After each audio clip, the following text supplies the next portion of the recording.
ওগো সঞ্চিতা, হৃদয়ের মিতা, তুমি যে আমার।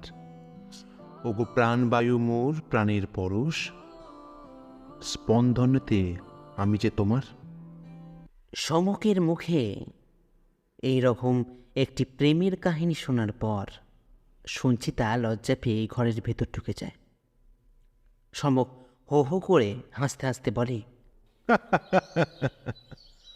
ধুর, তোমার দাদাকে দেখে লজ্জা পাচ্ছ? ও আগে আমার বন্ধু, তারপর। আমি এবার বলি, হ্যাঁ বলেই ফেলো শালা। দূর শালা, সঞ্চিতা আমার হৃদয় হলে তুমি হলে আমার ফুসফুস, বুঝলে? দেখো ভাইয়া, আমি তোমার বন্ধু ঠিকই, তাই আমি তোমার সামনে তোমার স্ত্রীর সাথে প্রেম করাটা কিছু খারাপ মনে করছি না, কিন্তু একবার ভেবে দেখো তো, সঞ্চিতা কিন্তু আমার ছোট বোনও বটে, তাই ওর সামনে। এবার সমক সোফা থেকে নিজের পা দুটো মেঝেতে নামিয়ে বলে, আগে বিয়েটা করো ভাইয়া, তারপর বুঝবে, বুঝলে? এই বলে একটা সিগারেট ধরিয়ে বারান্দায় চলে যায় সমক। আমি অগত্যা বেগতিক দেখে নিজের কম্পিউটারে কাজ সারতে থাকি। হঠাৎ আমাকে চমকে দিয়ে দরজার কলিং বেলটা বেজে ওঠে। আমি উঠতে যাব, সমক বারান্দা থেকে বেরিয়ে হাত নেড়ে আমাকে বসতে বলে দরজা খুলতে যায়। দরজা খুলতে আমি চেয়ার থেকে বসে দেখি 1 বছর 35-এর এক ভদ্রলোক দাঁড়িয়ে আছেন। তার মুখ চোখ দেখেই মনে হচ্ছে বেশ কিছুদিন রাত্রে ঘুম হয়নি তার। মাথার চুল উস্কো খুস্কো। সমককে দেখে হাত জড়ো করে নমস্কার জানিয়ে বলেন, নমস্কার, সমকবাবু আছেন? সমক বেশ কর্কশ গলায় বলে, কি সমুখ? মানে সমক, এই বিখ্যাত গোয়েন্দা সমক সেন আছেন? ওই যে উনি ওখানে বসে আছেন, আসুন। এই বলে সমক আমার দিকে আঙুল দেখিয়ে দেয়।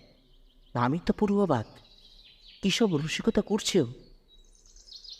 ভদ্রলোক আমার সামনে এসে দাঁড়াতে আমি কিছু বলতে যাব, অমনি সমক পেছন থেকে চোখ টিপে আসল পরিচয় দিতে বারণ করে দেয়। ভদ্রলোক সোফায় বসার পর আমি জিজ্ঞাসা করি, আচ্ছা, আপনাকে তো ঠিক চিনলাম না। ভদ্রলোক পকেট থেকে রুমাল বার করে কপালের ঘাম মুছে বলে, আসলে আমার নাম অমিত রায়, যাদবপুরে আমি থাকি, পেশায় একটা বেসরকারি অফিসে কাজ করি।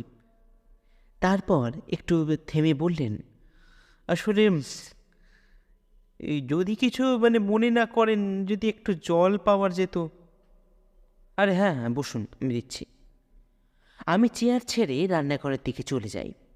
জল নিয়ে ফিরে আসতে দেখি সমক ভদ্রলোকের দিকে তীক্ষ্ণ দৃষ্টি দিয়ে তাকিয়ে আছেন। তার মানে অমিত বাবুকে একবার ঝালিয়ে নিচ্ছে সমক।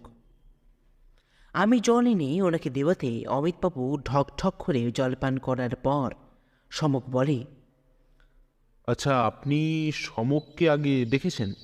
ভদ্রলোক অবাক হয়ে বলেন, না, আসলে ইন্সপেক্টর ভদ্র আমাকে আপনার কাছে পাঠান। একটা বিপদে পড়ে আমি ইন্সপেক্টর ভদ্রর কাছে যাই। তিনি আমার বাল্য বন্ধু, তার কাছে আমার প্রবলেমটা জানাতে তিনি আপনার কাছে আসতে সাজেস্ট করেন। আমি এবার বলি, কিছু মনে করবেন না অমিতবাবু, আসলে আমি হলাম পৃথ্বীজিৎ, সমকের বাল্যবন্ধু, আর উনি হলেন স্বনামধন্য গোয়েন্দা সমক সেন।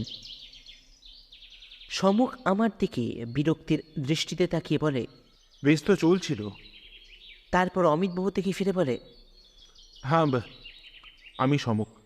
আসলে অনেকে এসে আমাকে খুব বিরক্ত করে, তাই আর কি, কিছু মনে করবেন না। এবার বলুন তো, আমাকে দরকার পড়ুক আর আপনার। ভদ্রলোক আবারও রুমালে ঘাম মুছে বলতে শুরু করলেন, আসলে সমকবাবু, আমি ছোট থেকেই কলকাতা শহরে বড় হয়েছি। ছোট থেকেই সবার সাথেই আমার সদ্ভাবও আছে। পাড়াতে আমার অল্প বিস্তর নাম ডাকও আছে ভালো কাজ করার জন্য। সম্মুখে নিজের মুখটা বিকৃত করে বলে, এসব শোনা, এসব জেনে আমি কি করবো বলুন তো? আসল কারণে আসুন। বেশ বেশ। এই বলে অমিতবাবু নিজের ভাবনাগুলোকে একটু গুছিয়ে নিয়ে আবার বলতে শুরু করেন।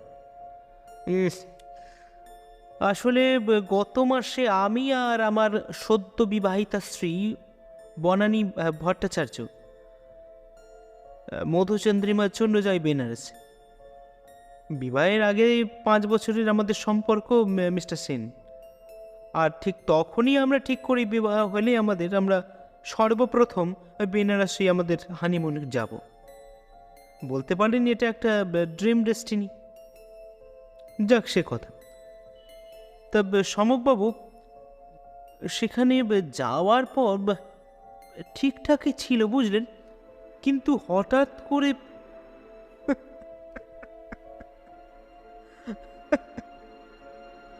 এই বলে কান্নায় ভেঙে পড়লেন ভদ্রলোক। আমি এগিয়ে গিয়ে জলের গ্লাসটা এগিয়ে দিলাম। লক্ষ্য করলাম সঞ্চিতা ঘরের দরজার আড়ালে দাঁড়িয়ে আমাদের কথা শুনছে। আমি এসে বসতেই সমক বলে, দেখুন, নিজেকে আগে সামলান আর আসল কথাটা বলুন, তাতে আপনার উদ্দেশ্য আর আমার বিদেহ দুটোই কিন্তু পূর্ণ হবে। হ্যাঁ, আপনি ঠিকই বলেছেন সমকবাবু। এবার ভদ্রলোক নিজের চোখের জল মুছে আবার বলতে শুরু করলেন, আমরা যেদিন চলে আসব তার আগের দিন রাতে হোটেলের ঘরে শুয়ে আছি, হঠাৎ বনানীর ডাকে আমার ঘুমটা ভেঙে যায়। আমি চমকে উঠে তাকে জিজ্ঞাসা করি সে তার শরীর খারাপ করলো কিনা, কিন্তু বনানী কোনো কথাই বলতে পারে না সমকবাবু। অদ্ভুত একটা ভয় যেন তাকে তাড়া করছে তার চোখে মুখে। আমি প্রথমে একটু ভয় পেয়ে যাই তার মুখের অবস্থা দেখে। বুঝতেই পারছেন, একেবারে অচেনা জায়গা। মানে আমি কিছুই বলতে যাব অমনি সে আমার ঠোঁটে এ আঙুল ঠেকিয়ে বলতে নিষেধ করে, খালি বাথরুমের দিকে আঙুল দেখিয়ে আমার দৃষ্টি আকর্ষণ করে। আমি সেদিকে তাকাতে দেখি একটা ছায়ামূর্তি ওই বাথরুমের ভেতর কিন্তু চলাফেরা করছে। কিন্তু আশ্চর্যের বিষয় হলো, আমরা ছাড়া ওইখানে মানে ওই রুমের ভেতর আর তো কোনো মানুষ ঢোকার কথা নয় সমকবাবু। আমি বিষয়টা বোঝার জন্য হাতে ওই 2 লিটারের জলের বোতল অস্ত্র হিসাবে ব্যবহার করার জন্য নিয়ে এগোতে থাকি। বাথরুমের দরজা খুলে ভেতরটাও দেখি, কিন্তু আশ্চর্যের বিষয় হলো সমকবাবু, সেখানে কিন্তু কেউ নেই। আমি এবার অবাক হয়ে বলি, এসব কি বলছেন আপনি? এরকম কি সম্ভব নাকি? সমকি এবার নিজের চশমাটা হাতে নিয়ে পরিষ্কার করে বলে, তারপর? অমিতবাবু আমার দিক থেকে মাথা ঘুরিয়ে সমকের দিকে ফিরে বলেন, তারপরই ঘটল সবচেয়ে চমকের বিষয়। যখন আমি বাথরুম থেকে ঘরের দিকে ঢুকবো, ঠিক তখনই আমার মাথার পেছন দিকে কেউ সজোরে আঘাত মারে সমকবাবু। আমি অজ্ঞান হয়ে পড়ে যাই। পরের দিন সকালে যখন চোখটা খোলে, দেখে আমি বাথরুমের মেঝেতেই শুয়ে আছি। মাথার মধ্যে একটা প্রচণ্ড যন্ত্রণা কাজ করতে থাকে। কিন্তু ঘরে ফিরে এসে দেখি সেখানে তো বনানী নেই। মানে? হ্যাঁ সমকবাবু, আমি বহু খুঁজলাম, সেখানকার প্রশাসনকেও বিশেষ করে সুরাহা করতে পারল না। এমনকি হোটেলের কেউ নাকি আমার স্ত্রীকে দেখেনি সমকবাবু। তাহলে? এইখানেই শেষ নয় সমকবাবু। বিছানার ওর আগের রাতে পরিহিত মানে জামা কাপড় এবং যাবতীয় কিছু ওর পরিহিত এবং সঙ্গে নিয়ে যাওয়া জামা কাপড় সব কিছু রয়ে গেছে। এখন আপনি ভরসা সমকবাবু, আমার বনানীকে ফিরিয়ে আনুন সমকবাবু। সমক সব শুনে চেয়ার থেকে উঠে একটা সিগারেট ধরিয়ে বলে, দেখুন, এখানে দ্রুত প্রশ্নের কিন্তু উত্তর পাওয়া খুব দরকার। অমিতবাবু বললেন, কি প্রশ্ন বলুন না। প্রথমত আপনার স্ত্রী গেলেন কোথায়, আর দ্বিতীয় প্রশ্ন হলো কাপড় জামা সব পরে থাকলে উনি কি নগ্ন অবস্থায় বাড়ি থেকে বেরিয়েছেন নাকি, বা বার করা হয়েছে নাকি? আর তাহলে কি ঘরে লোকের প্রবেশের সঙ্গে আপনার স্ত্রীর কিছু যোগ আছে? এইসব কি বলছেন সমকবাবু?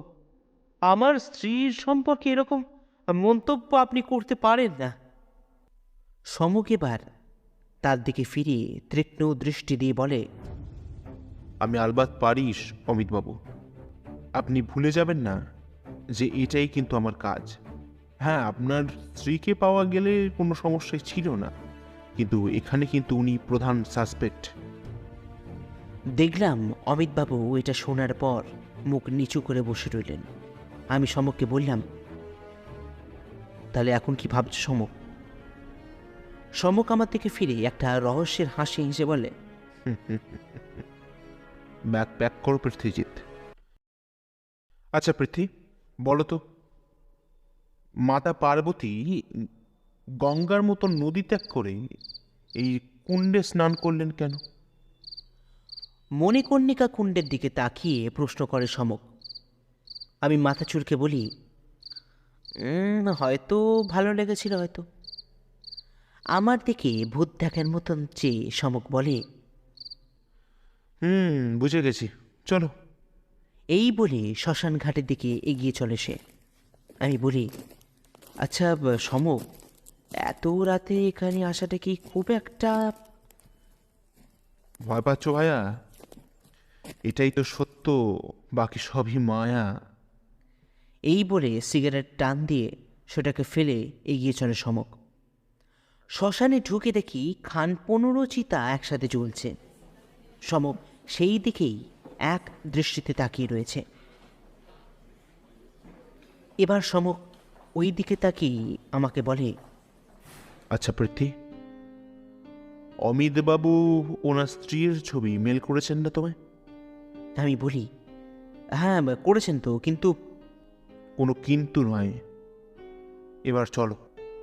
এই বলে আবারও হাঁটা লাগায় সমক।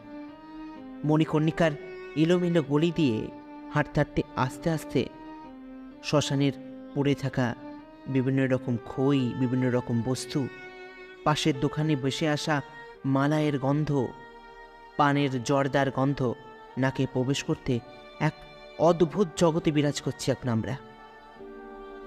আমি এবার হাঁটতে হাঁটতে সমকে প্রশ্ন করি, এবার কোথায় চললে ভাইয়া? অমিতবাবুরা যে হোটেলে উঠেছিলেন ঠিক সেখানে যাব পৃথ্বী। আমি লোকাল পুলিশের সাথে কথা বলেছি, কোনো সমস্যা হবে না। গোল্ডেন এরা হোটেলের নামটা বেশ ভালো লেগে সমক বলে, কি গো পৃথ্বী, ভুল করলাম না তো? এসব বিষয়ে তুমি ভুল করতে পারো না, সেটা আমি খুব ভালো করেই জানি সমক। বেশ, অনেক তেল দিয়েছো ভাইয়া, এবার চলো। হোটেলে ঢুকতেই দেখলাম বেশ বড় সড়ো ব্যাপার। এরপর আমরা একজন স্টাফকে জিজ্ঞাসা করলাম ম্যানেজার রুমে আছেন কিনা। পরিচয় হতে জানতে পারি ম্যানেজার বাবু বাঙালি, আর শুধু উনিই নয়, এই হোটেলের প্রায় অধিকাংশ মানুষই নাকি বাঙালি।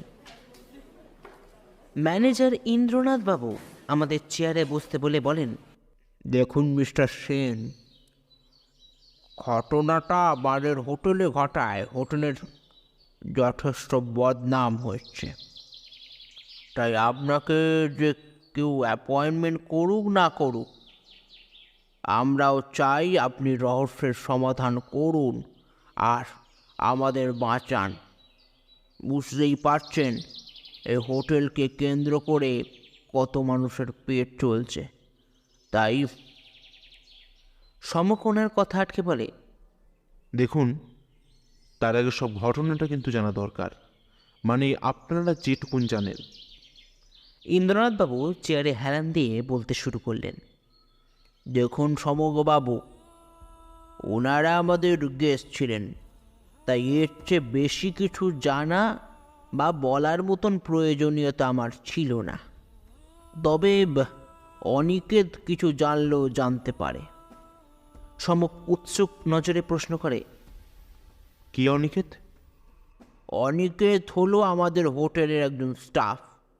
অমিতবাবুদের টেক কেয়ার ওই করছিল, মানে ওদের প্রয়োজনীয় জিনিস ওনাদের ঘরে পৌঁছে দেওয়া, এই সব। বেশ তো, তাহলে ওকে একবার ডাকলে ভালো হতো নাকি? অবশ্যই মিস্টার সেন, আমি এক্ষুনি ডেকে দিচ্ছি। এই বলে ইন্দ্রনাথবাবু রিসেপশনে ফোন করলেন। মিনিট 5 মধ্যে আমাদের ঘরে একটি বছর 25-এর যুবক ঘরে প্রবেশ করে। ইন্দ্রনাথবাবু আমাদের পরিচয় করিয়ে দেবার পর ঘরের বাইরে চলে যান কোনো এক দরকারে। সমক অনিকেতের দিকে এখন এমনভাবে তাকিয়ে আছে যে বেচারা স্বাভাবিকভাবে মুখ তুলে কথা বলতে পারছে না। আমি তাকে আমাদের সামনের চেয়ারে বসতে বলি। তারপর সেই ছেলেটি বলে, আগে আমাকে প্রশ্ন করে ছেড়ে দিলে ভালো হয় স্যার। আমার আরে দাঁড়াও দাঁড়াও। এই বলে সমক তার দিকে ঝুঁকে পড়ে বলে, আচ্ছা অনিকেত, তোমাদের হোটেলের থেকে যে মেয়েটি নিখোঁজ হয়েছে, সরি মেয়ে না বলে মহিলাই বলি, তোমাদের হোটেল থেকে যে মহিলাটি নিখোঁজ হয়েছেন তার সম্পর্কে তুমি কিছু আমাকে অবগত করতে পারো? ছেলেটি এটা শোনার পর কেমন ঘাবড়ে যায়। তারপর বলে, স্যার আমি তো পুলিশকে সবই বলে দিয়েছি, আবার নতুন করে। আরে বলোই না, আমি তো শুনিনি। আর তাছাড়া তোমাদের ম্যানেজার মশাই নিজেই তো আমাকে সাহায্য করতে বলেছেন। ছেলেটি কী সব ভেবে তারপর বলতে শুরু করে, দেখুন, আমার কাজ তাদের দেখভাল করা, এর বাইরে আমি কিছুই জানি না। এবার সমক আমাকে চমকে বলে, দেখো চাঁদু, অনেকক্ষণ তোমার নাটক দেখছি, এবার সোজা সোজা সব খুলে না বললে তোমার চুরির কথা কিন্তু আমি ইন্দ্রনাথবাবুকে বলে দেবো।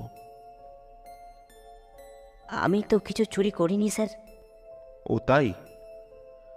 আমি তো সিসিটিভিতে দেখলাম তুমি ক্যাশ বাক্স থেকে কিছু একটা জিনিস সরিয়ে নিলে। ভেবেছো ম্যানেজার আমাদের সঙ্গে কথা বলতে ব্যস্ত থাকবে আর তুমি সেই সুযোগে।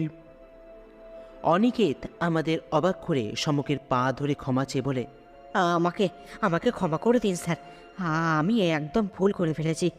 ম্যানেজার বাবুকে বলবেন না স্যার, আমার সংসার। বেশ, তাহলে নিজের চেয়ারে গিয়ে বসো আর আমার প্রশ্ন উত্তর দাও। অনিকেত নিজের চেয়ারে বসতে আমি তাকে জল এগিয়ে দিই। সে জল পান করে বলতে শুরু করে, আসলে প্রথমে আমি সেরকম কিছু লক্ষ্য করিনি স্যার। পরে একদিন সকালে ওনাদের রুমে ব্রেকফাস্ট দিতে গেলে অমিতবাবু ঘরের দরজা খুলে দিয়ে বাথরুমে চলে যান। আমি ঘরে ঢুকে টেবিলে খাবার সাজিয়ে রেখে চলে আসতে যাব, ঠিক সেই সময় দেখি বেডরুমে ম্যাডাম তখনও শুয়ে আছেন, আর ওনার পাশের টেবিলের দামির একটা কিছু গয়না আছে। সেগুলো দেখে আমার বড় লোভ হয়, কিন্তু বিশ্বাস করুন স্যার, আমি সেগুলো চুরি করতে গিয়েও কিন্তু করতে পারিনি। আমি অবাকে প্রশ্ন করি, কেন? আসলে স্যার, যেদিন মনস্থির করি যে গয়নাগুলো চুরি করব, সেদিন সকাল থেকেই আমি ওনাদের ফলো করতে থাকি। পরে সন্ধ্যা থেকে ওনারা ঘুরতে বেরোলে আমি ডুপ্লিকেট চাবি দিয়ে ওনাদের ঘরে প্রবেশ করি। গয়না খুঁজে নিয়ে যখন বেরিয়ে আসতে যাব, তখন ম্যাডাম ঘরে ফিরে আসেন। আমি প্রথমে ভয় পেয়ে যাই স্যার, তাড়াতাড়ি লুকিয়ে পড়ি, কিন্তু ম্যাডাম আমাকে ধরে ফেলেন। সমক এবার প্রশ্ন করে, বর্ণনা দিবি একা কেন? অমিতবাবু ফেরেননি? আগে না স্যার, আমি ম্যাডামের পা ধরে ক্ষমা চাইতে থাকি। বুঝতেই পারছেন, একবার ম্যানেজার বাবু কানে খবর গেলে চাকরি থেকে শুধু বারই করবেন না, পুলিশে হাতও ধরিয়ে দেবেন। আমি কাকুর মিনতি করতে থাকি ম্যাডামকে, কিন্তু সেই সময় এই বলে অনিকেত কি যেন ভাবতে থাকে। আমি এবার বলি, কিন্তু সেই সময় কি? অনিকেত একটু অকচকিয়ে বলে, হ্যাঁ, আসলে ম্যাডাম আমাকে খুব প্রস্তাব দেন, আমি রাজি হইনি স্যার।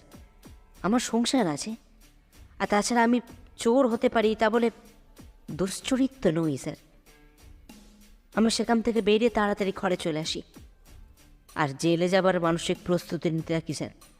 বুঝতেই পারছেন আমি গরিব মানুষ, বড় লোকদের সঙ্গে পেরে ওঠা আমার পক্ষে সম্ভব নয়। কিন্তু ভাগ্যক্রমে সকালে জানতে পারি ম্যাডাম মিসিং। এই বলে চুপ করে যায় অনিকেত। সমক এবার একটা দীর্ঘশ্বাস ফেলে বলে, তার মানে তুমি কিছু অনিষ্ট করেছো, আর যাতে ধর না পড়ো সেই জন্য বর্ণানী দেবীকে দুশ্চরিত্র প্রমাণ করার জন্য উঠে পড়ে লেগেছ, তাই তো? বিশ্বাস করুন স্যার, আমার একটা কথা মিথ্যা নয়। আমি গরিব হতে পারি স্যার, অভাবের চোটে চুরিও করতে পারি, কিন্তু নিজের সম্মান নষ্ট করব না স্যার। বেশ, তুমি এখন আসতে পারো অনিকেত। এই বলে সমীক নিজের চেয়ার ছেড়ে উঠে দাঁড়ায়। আচ্ছা সমক, কি বুঝছো বলো তো? ডক্টর রাজেন্দ্র প্রসাদ ঘাটের শ্রেণীতে বসে সমককে জিজ্ঞাসা করলাম আমি। সমক চায়ের ভাঁড়ে চুমুক দিয়ে বলে, আচ্ছা পৃথ্বী, আমার বাঁ পাশের মান মন্দিরের দেয়াল দেখতে পাচ্ছ? আমি অবাক হয়ে তাকে বলি, কিসব হেয়ালি করছো বলো তো? হেয়ালি নয় ভায়া, এই দেয়ালটা যে কত শত বছরের ইতিহাস বয়ে বেড়াচ্ছে তার ইয়ত্তা নেই। তবে কেউ যদি সেই ইতিহাস সম্বন্ধে জানতে ইচ্ছুক হয়, সেই কেবল জানতে পারবে এই দেয়ালের না বলা বহু ইতিহাসের কথা। কিন্তু এর সঙ্গে তোমার কাছের কি মিল?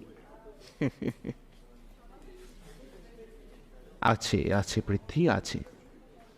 আমি হলাম সেই ইতিহাসবিদ যে পুরানো ইতিহাসের পাতা ওঠাতে খুব মজা পায়।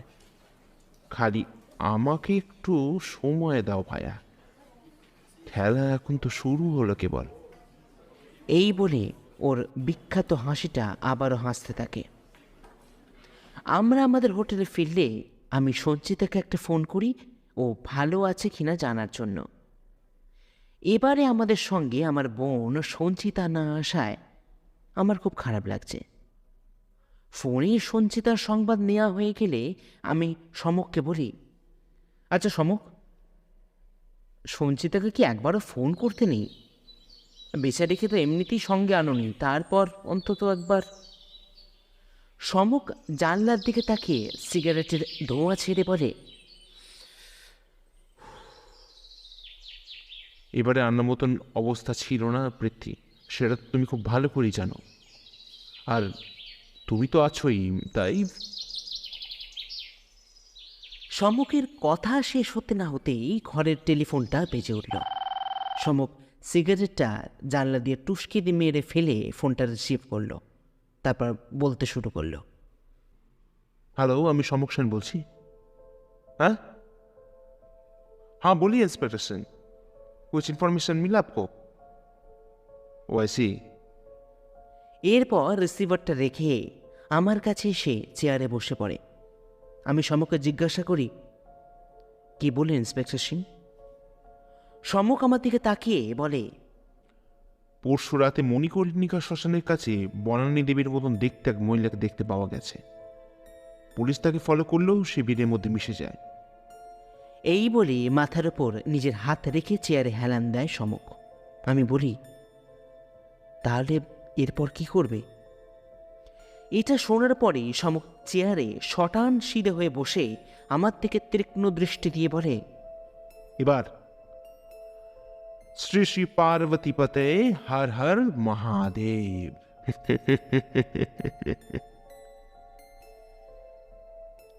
এই বলে হো হো করে হাসতে থাকে সমক। তবে এই হাসি যে কি মানে দাঁড় করাচ্ছে সেটা আমি খুব ভালো করে জানি।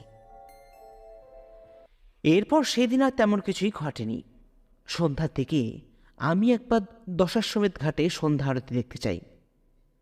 সমুখে যাবার কথা বলতে সে বলে, না ভাইয়া, তুমি করে এসো, আর পারলে একটা ছবি তুলে দেখবো। যেতে তো পারবো না এখন, ছবি দেখেই শান্তি পাই। আমাকে একটু সময় দেয় ভাইয়া, আমার সময়ের খুব দরকার। আমি তাই সন্ধ্যা আরতি দেখা শেষ করে গোটা দশেক মোবাইলের ছবি তুলে তুলে চলে আসি দশাশ্বমেধ ঘাট রোডে। সেখানে সর্বসাধারণের জন্য বানানো সিমেন্টের চেয়ারে বসে তোলা ছবিগুলো দেখতে থাকি। এমন সময় একটা বাচ্চা ছেলে আমার কাছে এসে বাদাম ভাজা কেনার কথা বলে। তার মায়া ভরা মুখটা দেখে আমি একটা ঠোঁয়া কিনে নিয়ে সেখান থেকে বাদাম খেতে থাকি, আর সামনের রাস্তা দিয়ে চলে যাওয়া অজস্র মানুষের ছবি তুলতে থাকি। কত ভাষাভাষী মানুষ শৃঙ্খলাবদ্ধ হয়ে চলে যাচ্ছেন নিজের নিজের গন্তব্যের দিকে। হঠাৎ আমার পেছনে থাকা বৃহস্পতি মন্দিরের ঘণ্টা বেজে উঠতে আমার হুঁশটা ফিরে ওঠে। মোবাইলে তাকিয়ে দেখি রাত 10টা বেজে গেছে। তাই আমি ওখান থেকে তাড়াতাড়ি করে হোটেলে ফিরে আসি। এরপর আর কিছুই ঘটেনি। আমি ফিরে এসে দেখি সমক শুয়ে পড়েছে। রাতের খাওয়ার কথা ওকে জিজ্ঞাসা করতে সে খাবে না বলে দেয়, আর আমার খিদে না পাওয়ায় আমিও তাড়াতাড়ি শুয়ে পড়ি। সকালে ঘুমটা ভাঙতে দেখি সমক বারান্দায় চেয়ারে বসে খবরের কাগজের পাতা উল্টাচ্ছে। আমি উঠতে সে বলে, কি ভাইয়া, কাল কেমন বললে? আমি মৃদু শুনে বলি, ধুর, একা একা কি ঘোরা যায় নাকি? তাও সঞ্চিতা থাকলে নয়। তাহলে অতক্ষণ কি করলে ভাইয়া? চলে আসতে পারতে তো হোটেলে। কি আর করবো বলো তো সমক, 10টার সময় ঘাট রোডের পাশে বসে মানুষ দেখছিলাম আর তাদের কিছু ছবি তুলছিলাম। আহা প্রীতি, এটাই তো ভুল করো। আমি অবাক হয়ে বলি, কেন, কি করলাম? যাদের ছবি তুলেছো তাদের অনুমতি নিয়েছো আগে? হ্যাঁ, অত মানুষের কাছ থেকে অনুমতি নেব কি করে বলো তো ভাই? এবার সমক টেবিলের ওপর কাগজটা রাখতে রাখতে আমাকে বলে, কই, কি ছবি তুলেছো দেখি, দেখাও দেখি। এমনি তো বর্ণানী দেবীর কেসটা কোনো সুরাহা করতে পারছি না। দেখি কয়েকটা ছবি দেখে যদি মনটা শান্ত করা যায়। আমি মোবাইলটা সমকের হাতে দিয়ে বলি, বেশ, তুমি তাহলে দেখো, আমি একটু ফ্রেশ হয়ে আসি। ফ্রেশ হয়ে যখন আমি সমকের কাছে আসি দেখি সেখানে সমক নেই। আমার মোবাইলটা টেবিলের ওপর পড়ে আছে। সত্যি সমক যে কি করে না। যতই বিদেশে যাও পৃথ্বী, কলকাতা শহরে থাকার মতন আনন্দ আর শান্তি কোনোটাই তুমি পাবে না। বারান্দার রেলিংয়ে হেলান দিয়ে দাঁড়িয়ে সিগারেটের ধোঁয়া ছেড়ে বলে সমক। সঞ্চিতা তার দিকে ফিরে একটু মৃদু হাসে। সমক তার দিকে তাকিয়ে বলে, কি করি বলো তো সঞ্চিতা, কাজ তো যেতেই হয়, আর তোমাকে না নিয়ে যাওয়ার জন্য আমি খুবই দুঃখিত। আমি এবার নিজের উত্তেজনা সামলাতে না পেরে বলি, আচ্ছা সমক, তুমি বনানী দেবীর রহস্যের কি সমাধান করলে ভাইয়া, সেটা তো বললি না। সমক নিজের চেয়ারে ফিরে এসে বসে বলে, এত উত্তেজনা ঠিক নয় ভাইয়া। আমি বলি, উত্তেজনা ভালো নয় যখন, তখন তো বলে দিতেই পারো, তাহলে সব সমস্যার সমাধান। সমক এবার হো হো করে হেসে উঠে বলে, সত্যি, তোমরা দুই ভাই বোন মিলে আমার মাথাটা একবারই শেষ করে দেবে। ওসব রাখো দেখি, এবার সমাধান কি করে করলে সেটা বলো। আমাকে তো ওখান থেকে নিয়ে চলে এলে, আর আমি জিজ্ঞাসা করতেও কিছু বলনি। এবার সঞ্চিতা তোমাকে জিজ্ঞাসা করছে ভাইয়া, এবার তো বলো কমসে কম। সমক এবার মুচকি এসে বলে, বেশ, বলছি শোনো। অমিতবাবু যখন আমার কাছে প্রথমে এসে ওনার স্ত্রীর কথা বলেন, তখন থেকেই কেন জানি না সবকিছু একটা অদ্ভুত লাগছিল আমার, আর সেটাই লাগা স্বাভাবিক। তাও অমিতবাবুর অবস্থা দেখে কেসটা আমি নিই। তুমি জানো এই ধরনের কেস আমি খুব একটা নিই না, কিন্তু তার মুখটা দেখে আমার বড় মায়া হয়। প্রথম থেকেই আমার টার্গেট ছিল বর্ণানী দেবীকে খুঁজে বার করা, আর এই ক্ষেত্রেই পৃথ্বী, তোমাকে ধন্যবাদ না জানালে কিন্তু চলে না। আমি অবাক হয়ে বলি, ধন্যবাদ কি জন্য সমক? তোমার মনে আছে বোধহয়, পুলিশ আমাকে বলেছিল মণিকর্ণিকা ঘাটে বনানী দেবীকে একবার দেখা গেছে। হ্যাঁ, তার তো বলেছিল, কিন্তু তার সাথে সমাধানের কি সম্পর্ক? আছে আছে ভাইয়া, সমাধানের সম্পর্ক আছে, আর সেটাই আমার মাথায় ঘুরতে থাকে। আমি ভাবতে থাকি বনানী দেবী বনানী দেবীর মতন মহিলাকে পাওয়াটা খুব প্রয়োজন। তাই আমি থানায় ফোন করে সব কথা জানাই। ইন্সপেক্টর আমাকে আশ্বাস দেন যে তারা বনানী দেবীকে খুঁজে বার করতে আমাকে সাহায্য করবেন। কিন্তু আমার ভেতর কেমন যেন জবরদস্তি একটা যন্ত্রণায় ছটফট করতে লাগলাম। এমনিতেই সময় অনেক বেশি হয়ে যাচ্ছে, তার ওপর বনানী দেবীর অস্বাভাবিক অন্তর্ধান। বুঝতেই পারছো বোধহয় ব্যাপারটা খুবই গুরুতর এবং আমার ওপর কি পরিমাণ চাপ কাজ করছিল। এরপর সমক আমার দিকে ফিরে বলে, কিন্তু ভায়া, সব চাপ কমে যায় তোমার তোলা ওই ফটোগ্রাফিগুলো থেকে। আমি অবাক হয়ে আবারও বলি, আমার ছবিগুলো থেকে? সে কীরকম? শোনো তাহলে। সেদিন হোটেলে সকালবেলা আমাকে ছবি দেখাতে তুমি ফোনটা দিয়ে যাও। হ্যাঁ, তা তো দিলাম। একদম। আর সেই ছবি দেখতে দেখতে আমার এমন একটা জিনিস চোখে পড়ে যায় যে আমার সমস্ত প্রশ্নের উত্তর আমি পেয়ে যাই। তাই? কিন্তু কি দেখলে ভাইয়া? সমক এবার চেয়ার ছেড়ে উঠে আমাদের সামনে পায়চারি করতে করতে বলতে শুরু করলো, বনানী দেবীকে। আমি অবাক হয়ে বলি, মানে কিভাবে? আসলে তুমি তোমার অভ্যেসবশত ছবি তুলতে তুলতে অগোচরই বনানী দেবীকে ফ্রেমবন্দি করে নাও, আর সেই ছবি অনুসরণ করে আমি বনানী দেবীর কাছে পৌঁছে যাই। ব্যাস। এই বলে আবারও চুপ করে যায় সমক। আমি এবার বলি, তাহলে বনানী দেবী এখন কোথায় সমক?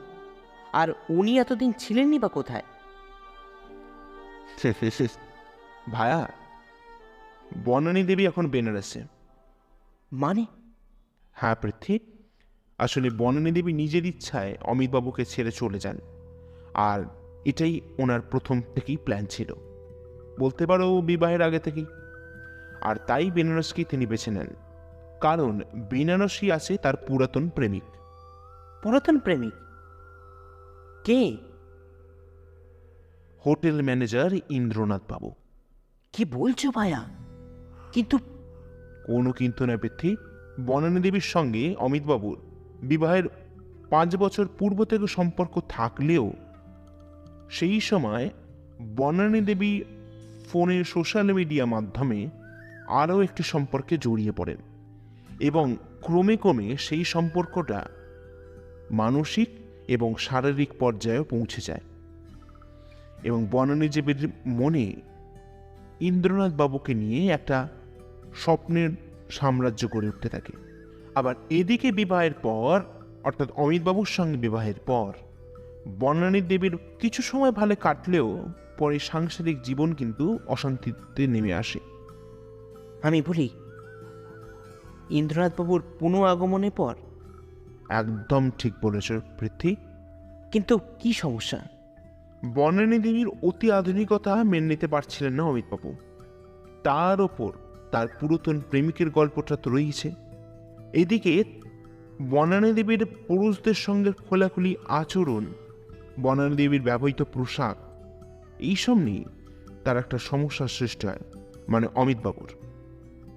আমি এবার প্রশ্ন করি, তাহলে অমিতবাবুকে সেদিন মাথায় মারল কে? আর বনানী দেবী সেই রাতেই সব কিছু ছেড়ে চলে গেলেনই বা কেন?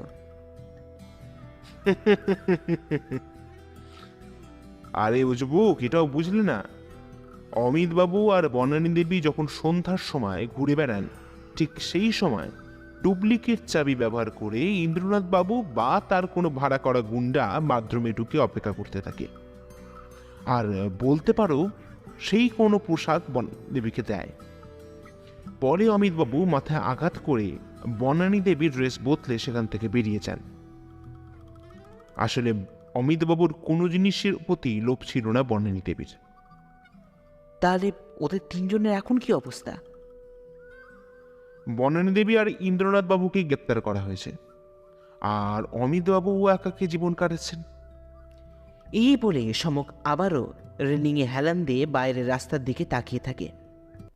এতক্ষণ সব শুনে সঞ্চিতা এক টুকরো কাগজে কী সব লিখে আমার হাতে দিয়ে, তাতে লেখা ছিল, ঠিক হয়েছে অমন লোকের একা থাকাই ভালো।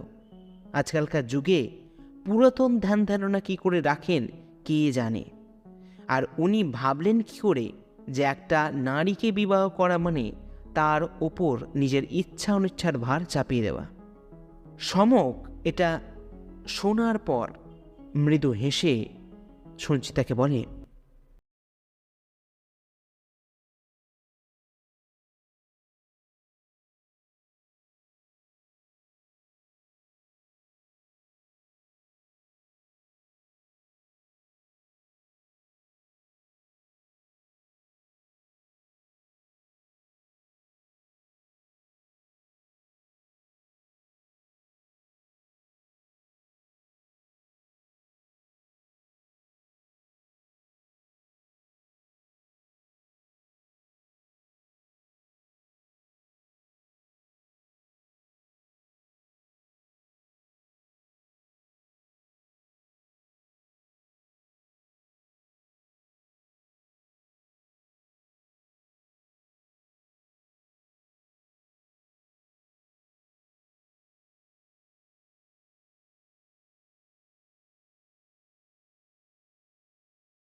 এই বলে চুপ করে যায় সমক।